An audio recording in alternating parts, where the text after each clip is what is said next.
The Secret Garden by Frances Hodgson Burnett. Read aloud by Samantha Dunn. Chapter 11. The Nest of the Missel Thrush.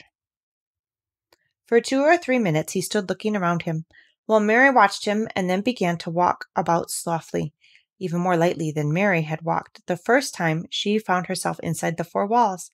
His eyes seemed to be taking in everything.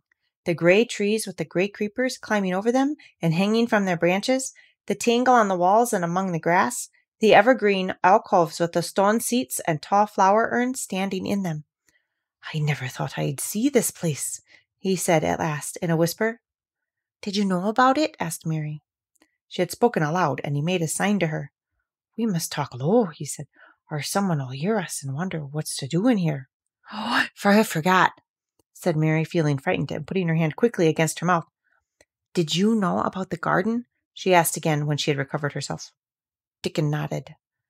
"Martha told me there was one, as no one ever went inside," he answered. "Us used to wonder what it was like." He stopped and looked round at the lovely grey tangle about him, and his round eyes looked queerly happy. The nest as it'll be here come springtime," he said. "It'll be the safest nesting place in England. No one never comin' near in tangles or trees and roses to buildin'. I wonder all the birds in the moor don't build here." Mistress Mary put her hand on his arm again without knowing it. "Will there be roses?" she whispered. "Can you tell? I thought perhaps they were all dead." "No, not them, not all of them," he answered. "Look here." He stepped over to the nearest tree, an old one with grey lichen all over its bark, but upholding a curtain of tangled sprays and branches. He took a thick knife out of his pocket and opened one of its blades. "There's lots of dead wood as ought to be cut out," he said. "And there's lots of old wood. But I made some new last year. Well, this here's a new bit." And he touched a shoot, which looked brownish green instead of hard, dry grey. Mary touched it herself in an eager, reverent way. "That one?" she said. "Is that one quite alive? Quite?" Dickon curved his wide, smiling mouth. "Oh, it's as wick as you or me," he said. And Mary remembered that Martha had told her that wick meant alive or lively. "I'm glad it's wick," she cried out in her whisper. "I want them all to be wick. Let us go around the garden and count how many wick ones there are." She quite panted with eagerness, and Dickon was as eager as she was. They went from tree to tree and from bush to bush. Dickon carried his knife in his hand and showed her things which she thought wonderful. "Well, they've run wild," he said, "but the strongest ones has fair thrived on it. The delicatest ones has died out, but the others has growed and spread till they's a wonder. See here," and he pulled down a thick, grey, dry-looking branch. "A body might think this was dead wood, but I don't believe it is, down to the root.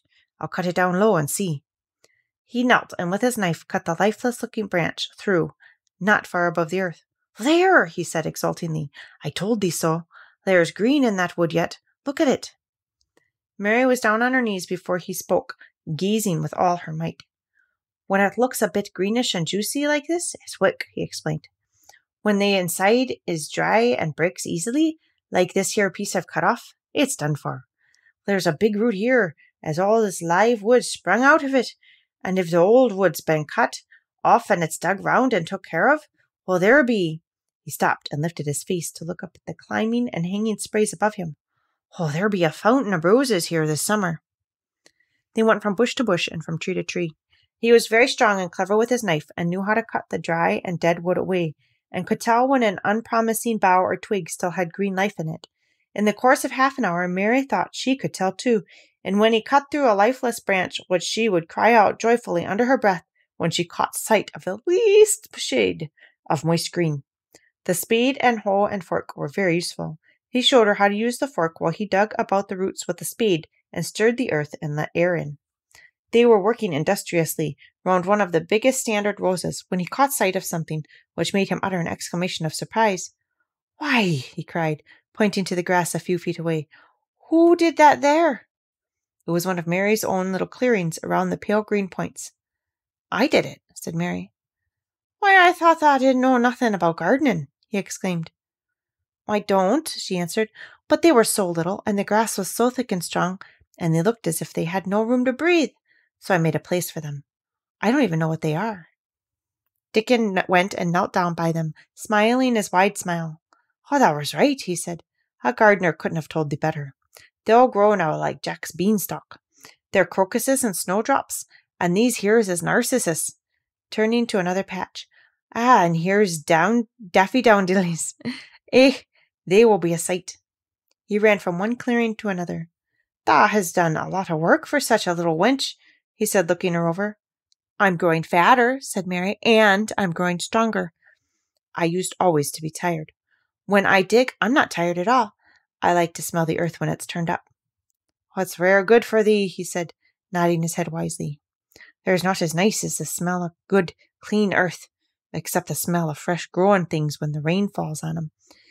I get out in the moor many a day when it's raining, and I lie under a bush and I listen to the soft swish of drops on the heather, and I just sniff and sniff. My nose and fair quivers like a rabbit's, Mother says." "Do you never catch cold?" inquired Mary, gazing at him. She had never seen such a funny boy, or such a nice one. "Well, not me," he said, grinning. "I've never catched cold since I was born. I wasn't brought up nesh enough. I've chased about the moor in all the weather same as the rabbits has. Mother says I've sniffed up too much fresh air for 12 year to ever get to sniffing with cold. I'm as tough as a white-thorn knobstock." He was working all the time he was talking, and Mary was following him and helping him with her fork or a trowel. "There's a lot of work to do here," he said once, looking about quite exultantly. "Will you come again and help me to do it?" Mary begged. "I'm sure I can help too. I can dig and pull up weeds and do whatever you tell me. Oh, do come, Dickon." "Well, I'll come every day if thou wants me, rain or shine," he answered stoutly.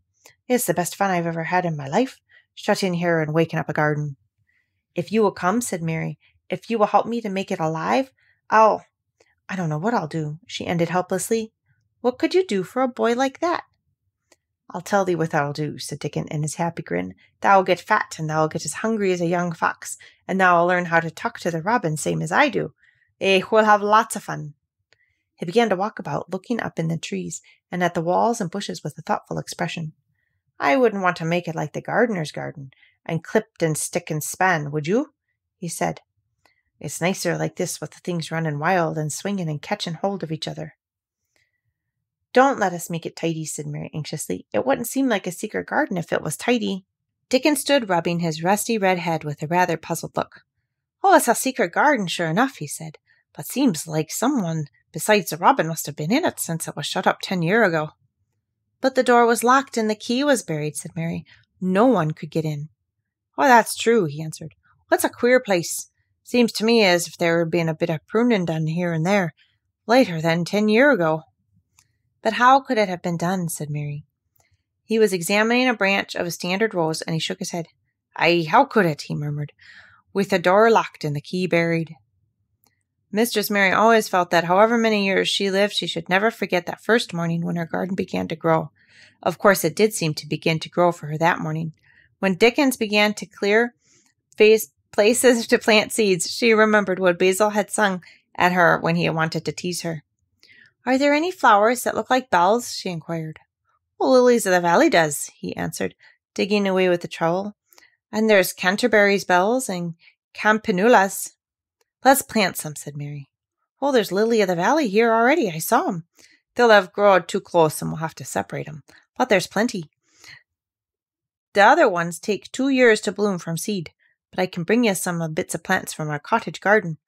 Why does thou want them?" Then Mary told him about Basil and his brothers and sisters in India, and of how she had hated them, and of their calling her Mistress Mary quite contrary. "They used to dance round and sing at me. They sang, 'Mistress Mary quite contrary, how does your garden grow? With silver bells and cockle shells and marigolds all in a row.' I just remembered it, and it made me wonder if there were really flowers like silver bells." She frowned a little and gave her trowel a rather spiteful dig into the earth. "I wasn't as contrary as they were." But Dickon laughed. "Hey," he said. And as he crumbled the rich black soil, she saw he was sniffing up the scent of it. "There doesn't seem to be no need for one to be no contrary when there's flowers and such lots of friendly wild things rotting and making homes for themselves, or building nests and singing and whistling, does there?" Mary, kneeling by him holding the seeds, looked at him and stopped frowning. "Dickon," she said, "well, you're as nice as Martha said you were. I like you, and you make the 5th person. I never thought I should like 5 people." Dickon sat up on his heels as Martha did when she was polishing the gate. He did look funny and delightful, Mary thought, with his round blue eyes and red cheeks and happy-looking turned-up nose. "Only 5 folks is the likes," he said. "Who is the other 4?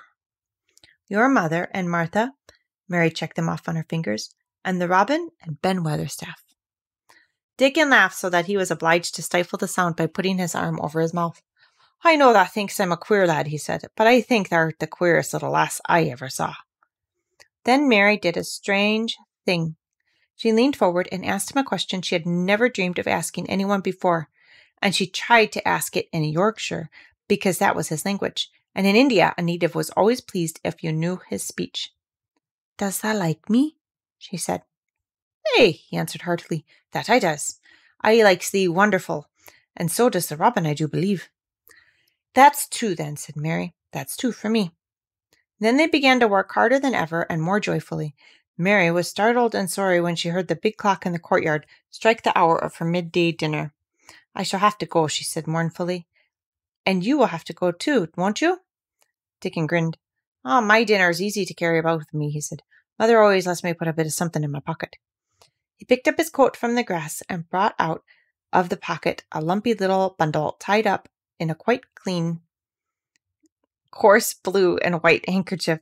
It held 2 thick pieces of bread, with a slice of something laid between them.